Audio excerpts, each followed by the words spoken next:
Assalomu alaykum aka-ukalar, uzum shaydolari. Salomatmisizlar?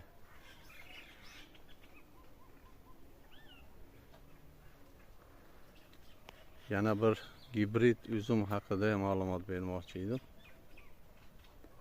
Gusar.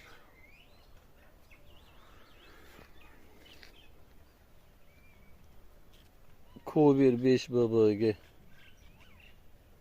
ko'k payvand bo'lgan. Shu gugurt donasida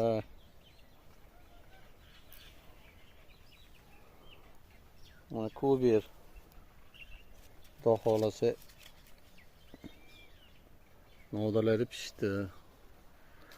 Lekin mana qo'ltosh shoxlarida mevalar. Hammasi qo'ltosh shoxda.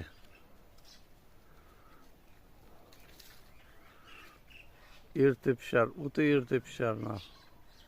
Bugun 10-oktyabr, xudo xolasa. Bu ikkinchi hosili pishirishi 23-may kuni ulangan. Erta pishar uzumga qiziqqanlarga tavsiya beraman. Rangi chiroyli, mazasi zo'r, shirin. Muskati yo'q. Yangi bog' qilmoqchi bo'lganlar Ko'birga o'tinglar. Mana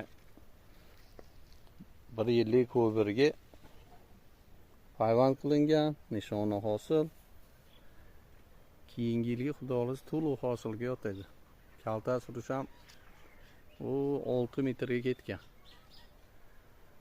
Kaltalar ham pishiryapti. Mana mashinlar Ko'birga payvandga juda aytadi, ingichka.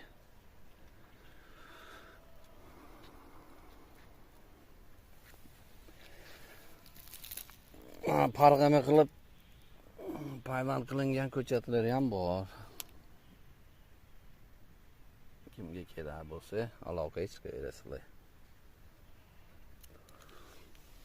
Rangi zo'r. O'ta erta pishar.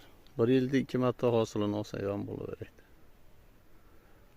Xudo xolasa keyingi yilga ko'ramiz.